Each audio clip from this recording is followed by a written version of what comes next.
Unacademy. Let's crack it. नमस्कार दोस्तों, मैं निर्भय सिंह आपका अनअकैडमी के इस मंच पर स्वागत करता हूं जिसका नाम है यूपीएससी अनस्टॉपेबल हिंदी। और इसके अंतर्गत हम लोग जो इतिहास के एमसीक्यू देखने जा रहे हैं और ये हमारा सेशन 15 क्वेश्चन का रहेगा। 15 क्वेश्चन में आप जहां अपने तैयारी का परीक्षण कर सकते हैं। इसके अलावा जो लोग अभी पहली बार पढ़ रहे हैं या नहीं पढ़ा है उनको एक आइडिया लगेगा कि सिविल सेवा परीक्षा में किस प्रकार के प्रश्न पूछे आते हैं। क्योंकि इस आइडिया के अगर आपको नहीं होगा तो आप पढ़ते तो जाएंगे, लेकिन पढ़ने के साथ आप किसको ध्यान दें, मतलब फिल्टर करें, किसको सेव करें, ये आपको उतना स्पष्ट नहीं हो पाएगा। तो वो लोग जो एक बार अध्ययन कर चुके हैं उनके लिए ये अपने आप को टेस्ट कर सकते हैं, और वो लोग जो इन्होंने अभी अध्ययन नहीं किया है उनको एक प्रश्नों की जानकारी होगी, है ना। नए नए चीज़ों को आपको सीखने मिलेगा। तीसरा, आपको जो प्रीवियस ईयर क्वेश्चन है ना, उससे फ़ायदा ये होता है कि बहुत सारी चीज़ें आप किताब में पढ़ने में नहीं आती हैं, लेकिन आपको ऐसे प्रीवियस ईयर क्वेश्चन सॉल्व करते समय आपको देखने को मिलती हैं। ठीक है, तो ये आपको बहुत महत्वपूर्ण हो जाता है परीक्षा के लिहाज से। तो मेरा आप सभी से अनुरोध है कि चीज़ों को थोड़ा सा इसको इससे गो थ्रू हो, मतलब उससे एक बार गुजरें, समझें चीज़ें क्या है। ठीक है, इसीलिए ये एमसीक्यूज स्टार्ट हुए हैं, और इस स्टार्ट के बाद आपको बताऊं ये दूसरा सेशन है अपना। ठीक है, तो आप लोगों की बात थी कि बहुत लंबा सेशन था पिछला 1 घंटे का, तो आपकी डिमांड पे इसे थोड़ा सा छोटा किया गया है, ताकि अधिक से अधिक लोग पार्टिसिपेट कर सकें, है ना। तो चलिए, कोई बात नहीं। 15-15 क्वेश्चन जब सीखने के क्रम में है तो कम क्वेश्चन ही लेकर सीखना बेहतर रहेगा। तो ये उस अध्ययन क्रम में ये दूसरा सेशन है। और इसके अलावा यूपीएससी अनस्टॉपेबल हिंदी जो आपके लिए क्या क्या लाया है, आपको स्टैटिक कवरेज पूरा कंप्लीट, है ना। डेली न्यूज़ एनालिसिस आप देख सकते हैं इस चैनल पर, daily current affair, MCQ practice set, और motivational video, strategy video, weekly current affair और editorial, iconic video by top educator, ये सब आपको यहाँ पर प्राप्त होगा। और जैसा कि आपको बताऊँ, एडिटोरियल तो बहुत इंपॉर्टेंट है। एडिटोरियल, करंट अफेयर इंपॉर्टेंट तो सिविल में सब कुछ है, लेकिन फिर भी जो महत्ता है क्वेश्चन के अकॉर्डिंग मैं कह रहा हूँ, तो ये आपके डेली न्यूज़ अफेयर है या करंट अफेयर है, ये सब आपके लिए ज़्यादा मददगार साबित होते हैं। ठीक है, तो इन परीक्षा के दृष्टिकोण से ही इन सब पहल को आपके लिए लागू किया गया है। इसमें आप पार्टिसिपेट कीजिए, लोगों के साथ शेयर कीजिए, है ना। जो इस पहल से अभी तक जागरूक नहीं है उनको बताइए। ठीक है, तो मतलब आते हैं आप सीधे पहले अपने प्रश्न पर। तैयार हो जाइए केबीसी वाली फीलिंग के साथ, है ना। चलिए, निम्नलिखित में से कौन दांडी मार्च में महात्मा गांधी के साथ था? मतलब H.N. बेल्सफोर्ड, वेब मिलर, जी स्लोकोम्ब, जेम्स पैटरसन। तो दांडी यात्रा में गांधी जी के पास 7 लोग, चारों में से कौन था बताने का प्रयास कीजिए।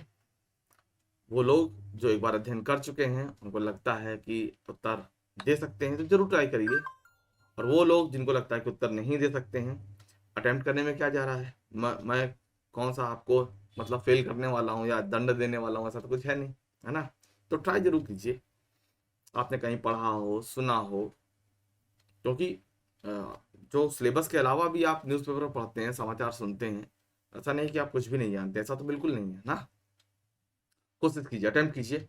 मैं अंतिम 5 काउंट करता हूँ, उस 5, 4, 3, 2, 1। ठीक है, तो ये वो है वेब मिलर। ठीक है, वेब मिलर। ठीक है, इसको याद रखिएगा। ये इस तरीके से सीधे सीधे फैक्ट पे ही क्वेश्चन है ना। तो सही उत्तर है वेब मिलर। आगे चलते हैं। किस घटना के कारण गांधी जी ने असहयोग आंदोलन वापस लिया था? काकोरी कांड, चौरी चौरा कांड, जलियांवाला बाग कांड या मुजफ्फरपुर कांड? गांधी जी ने असहयोग आंदोलन वापस लिया था, किसके कारण ये आपको बताना है, जल्दी से बताइएगा।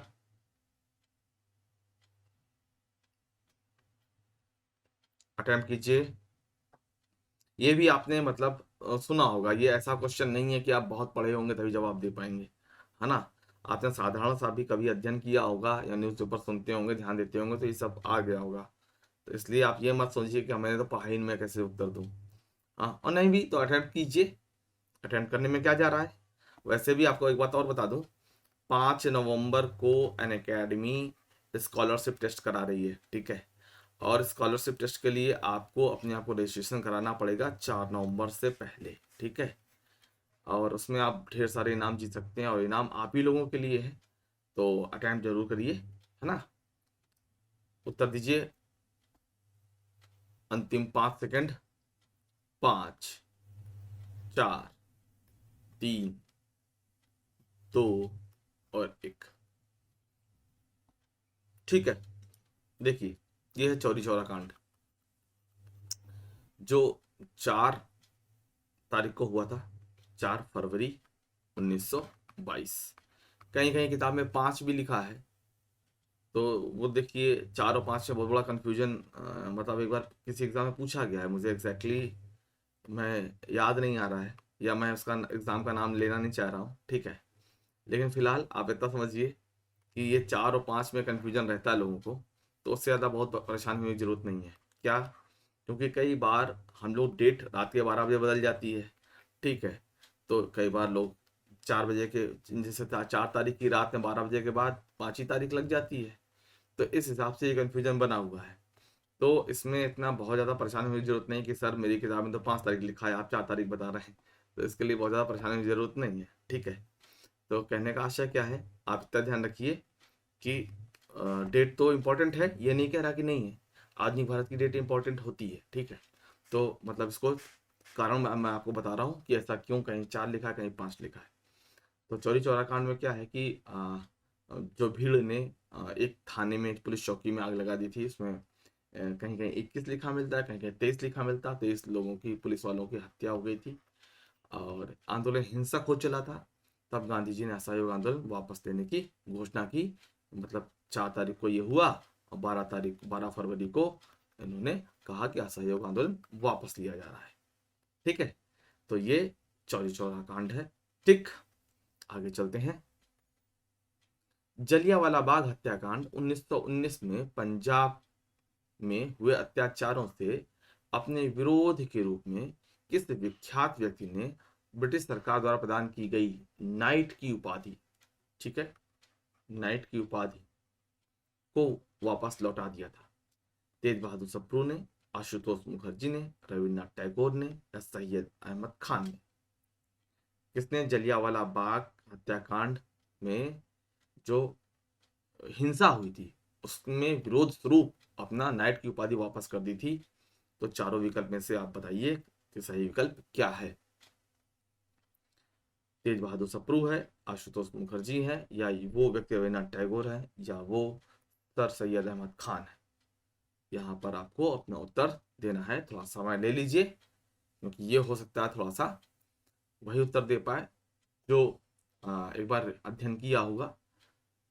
और जो जिसने नहीं किया है, अटेम्प्ट तो कर ही सकते हैं, क्यों? केबीसी में जो होता है, क्वेश्चन जो आता है वो तो आप अपने मुंह से बोल ही देते हैं, भले टीवी में सुनाई नहीं पड़ रहा अमिताभ बच्चन को, तो क्या हुआ। तो जवाब तो देते ही हैं आप, इसका आंसर ये होगा, ये देख लेना, मेरी बात सही निकलेगी, आप देते हैं। तो यहाँ भी दीजिए, है ना, यहाँ भी दीजिए। ऐसा थोड़ी ना कि आप जब इनाम मिलेगा तभी आप करेंगे। कोशिश कीजिए, अटेम्प्ट कीजिए। 5, 4, 3, 2, 1। वो व्यक्ति हैं रविन्द्रनाथ टैगोर जी। और रविन्द्रनाथ टैगोर साहब ने भी जो नाइट की उपाधि थी उनकी, नाइट की उपाधि एक्चुअली में अंग्रेज सरकार द्वारा दी गई, मतलब बड़ी विशिष्ट उपाधि होती है। नाइट की उपाधि सबको नहीं मिलती है, तो रविन्द्रनाथ टैगोर साहब को मिली थी, और उन्होंने वापस कर दिया था कि भाई हमें आपकी उपाधियां नहीं चाहिए, आपका जो ये हिंसक व्यवहार है उसमें अब समय आ गया है कि मैं अपने भारतीयों के साथ खड़े हूँ, है ना। अगले प्रश्न पे चलते हैं। जब रोलेट एक्ट पारित हुआ था उस समय भारत का वायसराय कौन था? Lord Irwin, Lord Reading, Lord Chelmsford, या लॉर्ड वेवेल? ये आपको उत्तर देना है। जब रोलेट एक्ट पारित हुआ उस समय भारत का वायसराय कौन था? याद कीजिए, सबका टाइम पीरियड याद कीजिए, दिमाग में उसको रिवीजन कीजिए। इरविन का क्या है, रीडिंग का क्या है, चम्सफोर्ड? एक्चुअली में जिसका आंसर है ना वो आपको याद होना ही चाहिए। ठीक है, आइए आपको मैं जब बताऊंगा तो आपको अपने आप समझ जाएगा, हाँ मुझे याद होना चाहिए था। ठीक है, अटेम्प्ट कीजिए, अटेम्प्ट कीजिए, कोशिश कीजिए। 5 4 3 2 1। देखिए, एक्चुअली में जब आप पढ़ते हो 1919 का भारत शासन अधिनियम, तो उसको बोलते हैं मॉन्टेग्यू चेम्सफोर्ड अधिनियम। मॉन्टेग्यू ना जो है वो भारत सचिव है, और चेम्सफोर्ड वायसरॉय का नाम है। एक तो आपको इस वजह से चेम्सफोर्ड का नाम याद होना चाहिए। और भी कारण है, जैसा कि जलियांवाला बाग के समय हत्याकांड के समय वायसरॉय कौन था ये भी आपको पता होना चाहिए। मतलब बहुत यहाँ पर मल्टीपल घटनाएं घट रही हैं, तो उसको बहुत हिसाब से आपको याद होना ही चाहिए। ठीक है, और कोई बात, वैसे आपको चाहिए कि सबका टाइम पीरियड याद हो, चलो, लेकिन सबका नहीं भी याद है तो कम से कम आपको ये जो घटनाएं हैं उनका तो पता होना ही चाहिए। और बेहतर तो ये है कि आपको सबका टाइम पीरियड पता होना चाहिए। ठीक है, जैसे एक रीडिंग का 21 से 26, इरविन का आपका 26 से 31, लॉर्ड वेवेल का जो है आपका आएगा 1942 44 के आसपास, लिलिथ 44 तक तो लिलिथ वो है, लॉर्ड लिलिथ वो। ठीक है, तो ये सब आपको याद होना चाहिए। ऐसा नहीं है कि आप मतलब नॉर्मल चीजें है, आपको याद होना ही चाहिए, आपसे अपेक्षा होती है कि आप ये सब याद रखेंगे।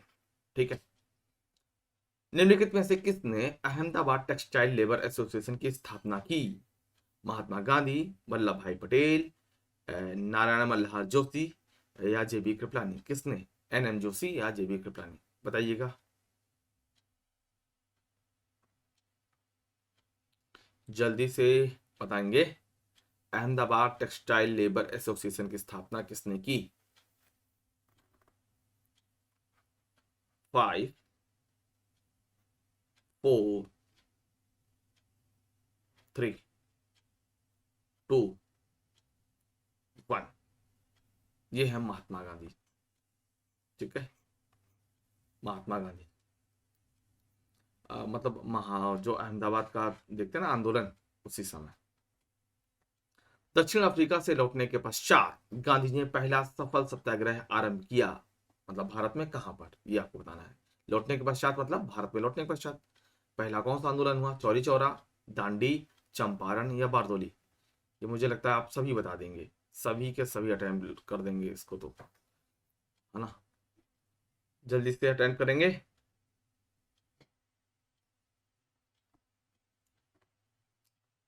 5 4 3 2 1।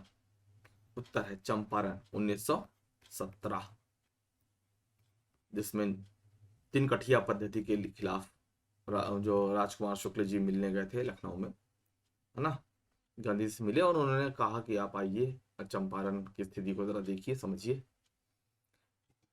दिसंबर 1916 में इंडियन नेशनल कांग्रेस और इंडियन मुस्लिम लीग ने एक ही समय अपने अधिवेशन आयोजित किए थे। कहां पर? अलीगढ़ में, इलाहाबाद में, लखनऊ में या लाहौर में? बहुत इंपॉर्टेंट है ये, मतलब जो अधिवेशन है बहुत इंपॉर्टेंट है यहाँ पर, ये आप मतलब मालूम ही होना चाहिए। अटेम्प्ट करेंगे,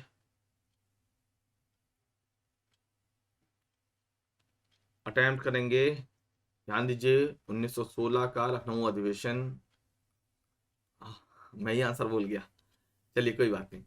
लखनऊ अधिवेशन बिल्कुल इंपॉर्टेंट है, ये आपको बहुत इंपॉर्टेंट। और यहाँ पर आपको ये भी बताएं, जो कांग्रेस के बहुत सारे जो अधिवेशन हैं उसमें आपको बताऊं कि अध्यक्षता किसने की, ये भी इंपॉर्टेंट है। बहुत सारे अधिवेशन ऐसे हैं, उनमें से एक ये भी है। इस यहाँ पर ये भी एक प्रश्न पूछा जाता है कि लखनऊ अधिवेशन की अध्यक्षता किसने की, तो यहाँ पर आपको मालूम होना चाहिए अंबिका चरण मजूमदार का नाम।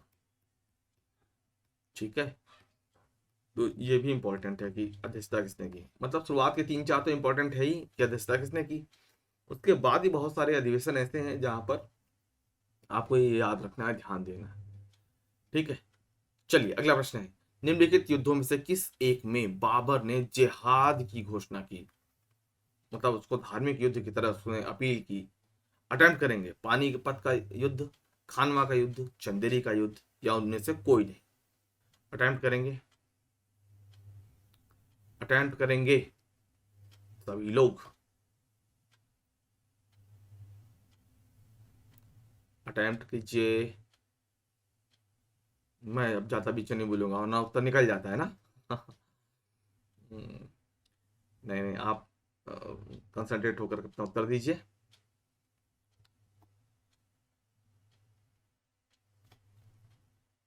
5 4 3 2 1। जिहाद की घोषणा हुई है खानवा के युद्ध में। खानवा का युद्ध किस किस के बीच हुआ है? तो बाबर था वर्सेस राणा सांगा, है ना। कब हुआ है? तो 1527। ठीक है, तो ये सब आपको याद होना चाहिए। पानीपत का युद्ध 26 में है, खानवा का युद्ध 27 में। ठीक, आगे चलते हैं। गुलाम का गुलाम किसे कहा गया? बहुत अच्छा क्वेश्चन है। मोहम्मद गौरी को, ऐबक को, बलबन को, या इल्तुतमिश को? जवाब दीजिएगा, जवाब दीजिएगा।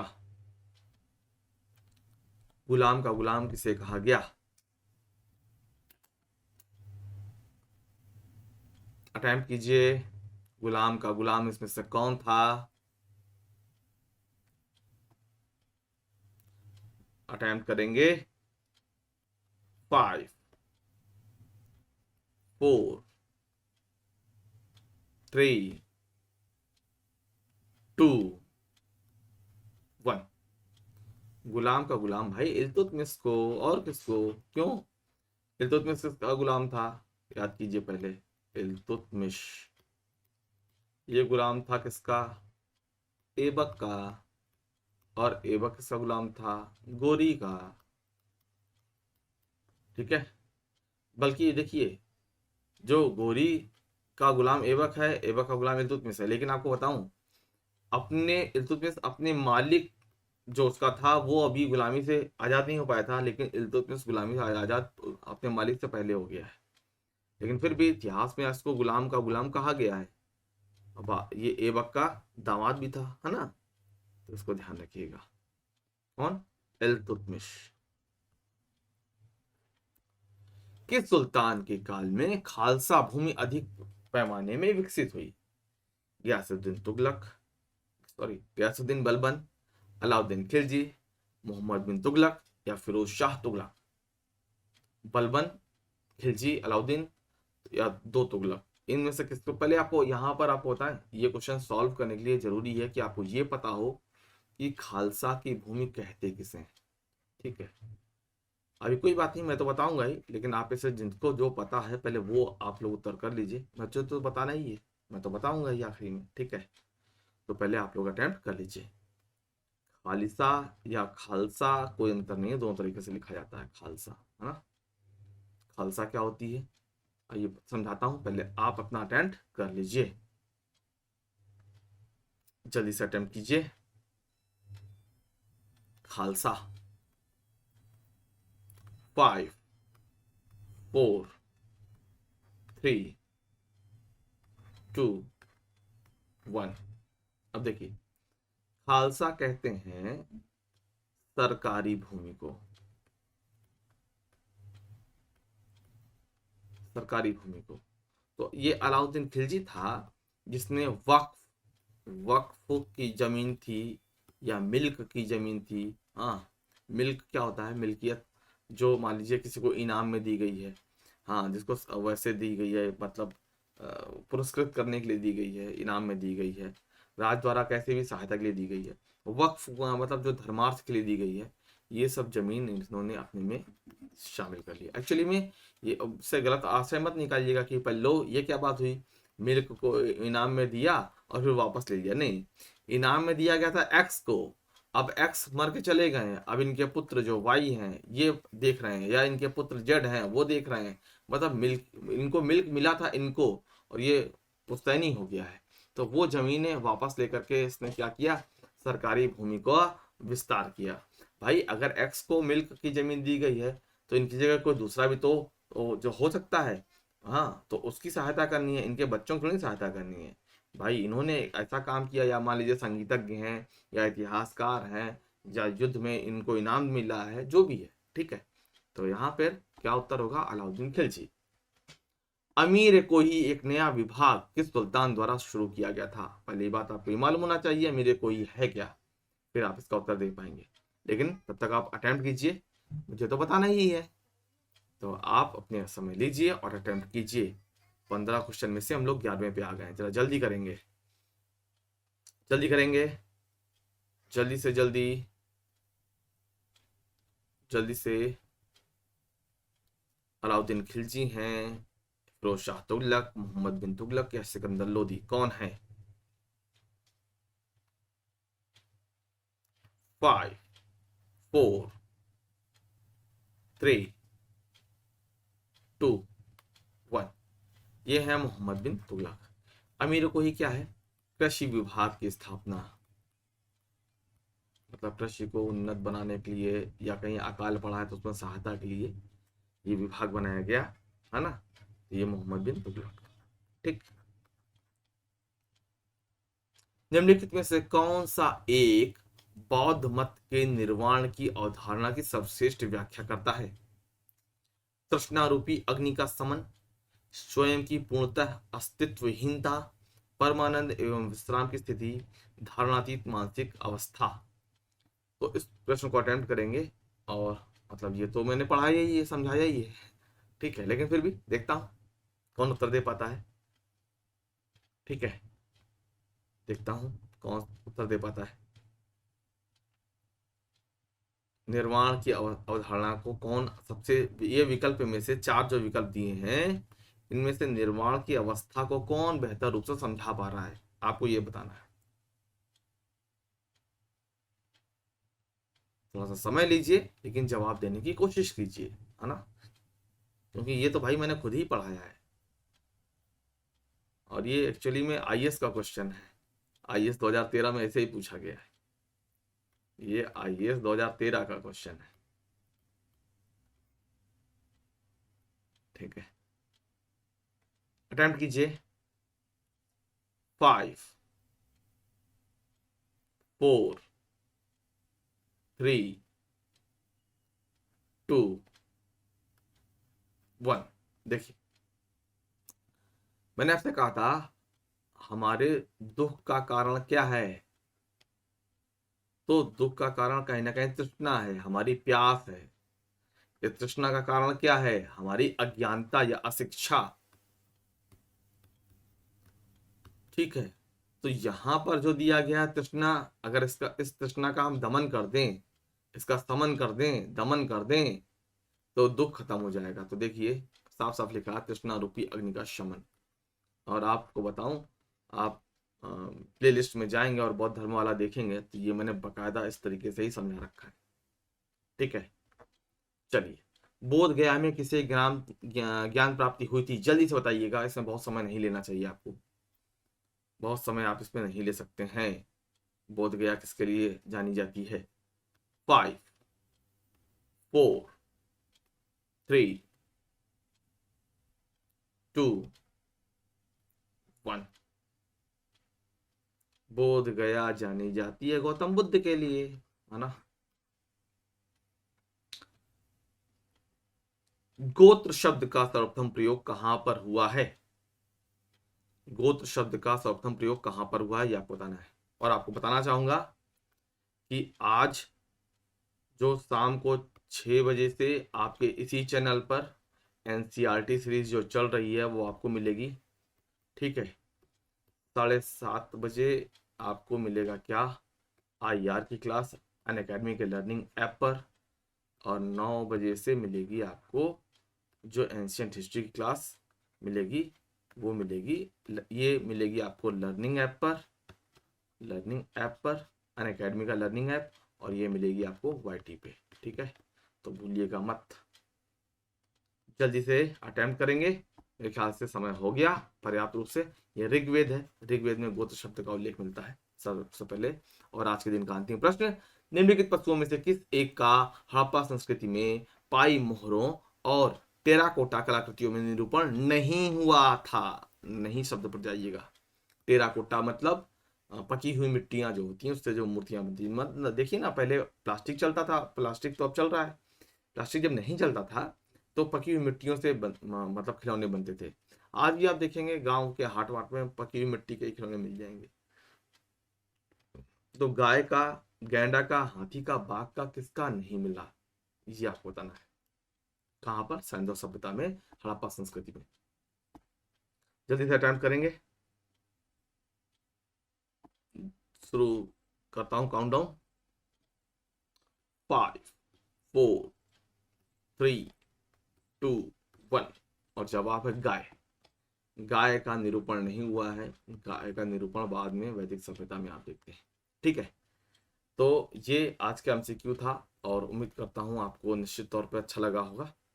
आपकी जैसी भी प्रतिक्रिया है उसको जरूर बताइएगा, और इसमें जो आपका सुझाव है, सलाह है, वो जरूर दीजिए, है ना।